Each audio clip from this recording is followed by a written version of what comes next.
Hi everyone, welcome to the Timeform and Sporting Live Derby Day preview. I'm Ben Linfoot, delighted to be joined by Matt Brocklebank and Richard Mann to discuss the Derby, and it looks a really good renewal, gents. There's lots of potential storylines in here, from Frankie Dettori's last Derby ride to all sorts of other things that we're going to be talking about. You can see the Timeform weight adjusted ratings on the screen there. Military Order tops the Timeform ratings on 131p, Rich, after his win in the Lingfield Derby trial last time.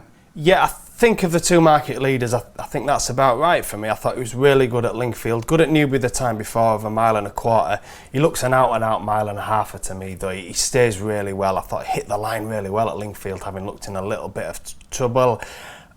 He'll want a good test of stamina here, though, and my slight concern is, if there's a potential superstar in here, a mile and a quarter horse who's going to go on and win Group 1s, I'm not so sure it's him. I think he'll have to win by winning a test of stamina. And the other slight negative, and Matt might scoff at me here, Charlie Appleby's form at the time of recording is only 13% in the last 2 weeks, and if you're betting a horse at the front of the market, that would have to be a concern as well. I respect him, but I probably won't be betting him.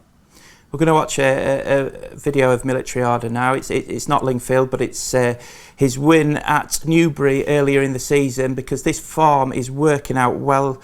Rich, you've got Exoplanet in the yellow colours, who was unlucky in handicap company at Newbury last time out, and the third one at York as well. So this was where we saw Military Order sort of come to prominence. Yeah, I mean, strong form, and it'll have to be. We're talking about a derby now here, but look at the way he stretches clear in the final couple of furlongs, and this was really, really deep ground. It's his stamina on the soft conditions, isn't it? Absolutely, yeah. I mean, to me, he'll probably get a mile and 6 in time if they wanted to go that route. Well on top at the line. I just worry about decent ground, potentially even good to firm ground. Will he be quite quick enough? I think he'll run well. I just think there might be a superstar in here, and I'm not sure it's him. If there is a superstar in here, Matt, could it come from the Aidan O'Brien yard? Because he runs a trio, and it hasn't been a smooth spring for the Aidan O'Brien Derby hopefuls by any means. Far from it, Scoop. No, but if there's a superstar, it probably is here, isn't it? We're going to talk Auguste Rodin. Obviously, there was always going to be that little bit of recency bias in terms of Aidan O'Brien horses bouncing back to form, and having seen Little Big Bear come out and win the other day at Haydock on slightly better conditions compared to what he showed in the 2000 Guinea, was always going to have some sort of impact on the Derby market, I think. And unsurprisingly, Auguste Rodin's been exceptionally popular. Personally, I couldn't possibly back him on the back of that run. We saw him running the Guineas, and it was, obviously things didn't go particularly well, but he was asked for an effort and there was nothing there. He kind of stuck his head up in the air and kind of walked over the line. It was a real blob. And now, obviously, people are talking about this would be one of his better achievements, to get a horse to come back and win the Derby on the back of that performance. We've seen not too dissimilar training performances from this man. We know he's a great trainer. We know this horse had very good and progressive 2-year-old form. Whether one or two of these have sort of caught up with him, or there's horses sitting on massive amounts of potential, it's very hard to be dogmatic, but you've got to be price-led, and I couldn't possibly go near Auguste Rodin at 5-2. I think it's a terrible price. You like San Antonio, don't you, Rich? Yeah, I do actually. Me and Matt have spoke a lot about this earlier in the spring. Aidan O'Brien hasn't had many Dubrawis, but the ones he's had, he's tended to take his time. Quite often seen them well beat first time out and then improve again, which is exactly what this fella did, San Antonio. Then he won his maiden at Dundalk. I thought it was a really commanding winner at Chester.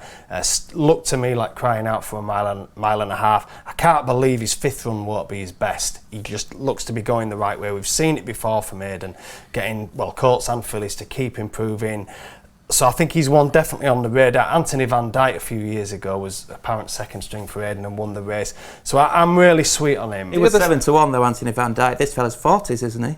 Well, the other slightly overlooked element to this narrative is that San Antonio had been talked about as the French Derby horse, and it was only until midweek, isn't it, really? Are we suspecting maybe the midweek switcheroo might have come on the back of a reasonable piece of work? Do you think? I think he's probably worked well in the week, and they're looking. look, they've got Auguste Rodin and then essentially pacemakers, and they're looking and they probably want a second string to the bow. He must have worked well in the week. He was a good winner at Chester. I know you said about 40 to 1. I can't believe he won't be under 20 to 1 come the day of the race. I think you've got to respect him. I really like his profile. I was just touching on Auguste Rodin, interesting. The confidence Aidan's got in this horse. I know you two will be doing your previews for the weekend, and I know we hear that a lot. It's all about making stallions, and they've got to sort these horses up. But I mean, it's unwavering confidence, isn't it? It is, yeah. I mean, you obviously have to respect that. But I can only be led by what I've seen this year on the racecourse and based on price as well. And last year, I mean, that Doncaster farm was not. It's not worked out very well. I think it's suspect. I think he's way too sharp personally. But it's not all about Aidan O'Brien, the Irish Challenge, because we've got a Jesse Harrington horse in there that we're going to see now. Sprewell, who won last time, and I was quite taken by this performance, Rich. I thought it was a good effort. Yeah, I really liked how he quickened up and then powered clear. He's another one who looks to be crying out for 1.5 miles. He sprinted away from a good horse here called Up and Under, who'd pushed White Birch, another Irish challenger, close at the time before. So I think there's really good strength to the overall body of this form. Ties in with the Dante, obviously, doesn't Absolutely, yeah. And I don't think Jessie Harrington will be coming here if she didn't think she had a squeak. Look, he looks like he wants 1.5 miles. One slight negative is the quickest ground he's run on was soft on his debut. He's been doing all his racing on heavy. It won't be heavy on Saturday. So he's got to disprove that, I suppose. He's a neat horse, though. He's a good moving horse, isn't he? Like, he has that kind of I think he'll be okay on the ground. Epsom. And again, you'd think Jessie Harrington would have factored that in before deciding to come over here. So he's definitely one of a few in here who's very interesting at a bigger price. The draw and the pace map is vitally important in the Derby. We've seen Dear My Friend draw stall 1, which Adair overcame, but not many do, have they? Well, no, we now know they can win from anywhere, Scoot. The draw's irrelevant, isn't it? I think that stalls 1 and 2, it just makes life difficult. It's a really difficult early position to be in, isn't it, when you're on the inside there, and all the fancied horses here are drawn out wide where you want to be, really. Yeah, they are. And interestingly as well, with White Birch, we saw who was a little bit flighty and sort of missed the beat at the start of the dance, more than missed a beat. And if he does that here, he's going to have a lot of horses to pass. I suspect Colin Keane will be under instruction to kind of ride him with the best finishing position in mind. He's certainly not going to be bustling him forward at halfway, is he? He's going to hopefully come late and pick up the pieces, as he did in the Ballysacks and as he very nearly did in the Dante Stakes at York. Yeah, the market's dominated by Military Order, the Lingfield Derby trial winner, and Auguste Rodin, who obviously ran down the field in the Guineas. But the best trial for the Derby historically has been the Dante at York. And I know they all finished in a bunch finish, but could it be the key trial again? Because there's a couple of horses in here that we'll see on the video replay, in the Foxes and Passenger, who might just have a big say here. Possibly. I personally don't think it's the key trial. I think we might come to that in a minute, but I was here this day at York and I couldn't help but be a little bit underwhelmed coming away from this. Obviously, as you say, there were 5 horses that finished within 2.25 lengths of each other, and generally speaking, they can't all be stars, can they? You kind of think something's going to be better than this lot. The Foxes was given a fantastic ride by Oisin Murphy. I don't think we should overlook that. The Passenger, Sir Michael Stout's supplemented horse, lightly raced Wood Ditton winner. He was unlucky in the run. Was he absolutely powering home? As people are saying. He's finished with a little bit left in the tank, I suspect, inexperience was certainly part of why. That's why we run trials. Get to a good position. He wasn't quite good enough on the day, was he? He wasn't quite ready enough, perhaps, for that. But is he suddenly going to be ready for the Derby? Personally, I came away from that and I wrote in my piece on the day that I thought he might run in the Hampton Court. I thought maybe the next step would be a Group 2 over 10 furlongs as well. He's been thrown into the Derby. It tells you a lot about the regard in which he must be held. Personally, I think it might be a bit too soon. I know he's in the same silks and everything, but it reminds me a little bit of that Ulysses, who obviously won that Newbury Maiden by 10 lengths and was fast-tracked to the Derby on the back of that and didn't quite come up to it. Don't think he was ready. I think this is a big ask for Passenger, it really is. I'm not convinced he was making up ground on the front too, hand over fist. I know he went past. He'd been stopped twice, hadn't he? I suppose that maybe just stopped that momentum, but then can you suddenly then in a 10 furlong race with other horses quickening away pick up that impressively? It was an eye-catching run. Didn't scream Derby winner to me. No, and I like the Foxes. I think he's one of the most talented horses in here. But in the Craven Stakes, he basically hung his chance away. I'm not quite sure what the reason was, whether he was feeling something. And then again at York, he ran around a little bit. Yeah. I think that's a massive negative.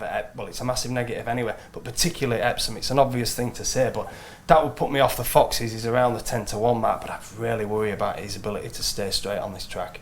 Finally, Matt, we spoke about storylines at the top of the video, and could there be a better story than Frankie Dettori winning the Derby on his final ride in the race to board arrest? Well, it won't be to everyone's liking, I wouldn't have thought, would it, Scoop? But I'm a fan of this horse, yeah, I really am, and I think Frankie's done a remarkable job in the last couple of weeks, given he's won a trial so impressively, to keep a lid on this and the expectations, and John Gosden's obviously been on it as well. Sort of, obviously they're talking about maybe the ground and the weather being, not ideal, not perfect for him. I think they maybe originally at the start of the season perhaps saw him as a St. Ledger project. To me, what he did at Chester really stamped him. I'm sort of always on the lookout, obviously, like everyone else, for, if you go back to last year, Desert Crown, when he won the Dante, it was like real knock your eye out. That's the trial. That's a good trial. There hasn't quite been that performance for me this spring, but if there was one, I thought it was a rest. I really do. I thought he was on it at Chester. He just looked like he'd grown up massively from the sort of giant baby that he was last year at 2, despite showing real high-class form and promising form on quicker ground as well. He has won on Good to Firm, this horse. I'm a really big fan of Arrest. I think stall 13's not a problem. 13 of 14, as I say. He shouldn't be in a bad position there. He'd rather be out there than 1 and 2, as we mentioned. And Dettori, riding in his last ever Derby, it would be a remarkable story. But obviously, he's won the Guineas already, and the last jockey to win the Guineas Derby and the St. Ledger in the same season was, of course, Lester Piggott on Nijinsky himself. So that would be a real continue the narrative of Frankie's farewell tour. It could be amazing, yeah. Really looking forward to the Betfred Derby on Saturday. San Antonio for Rich, Arrest for Matt, Military Order for myself. It's a wide open derby. Enjoy it. Best of luck with all your wagers at Epsom this weekend.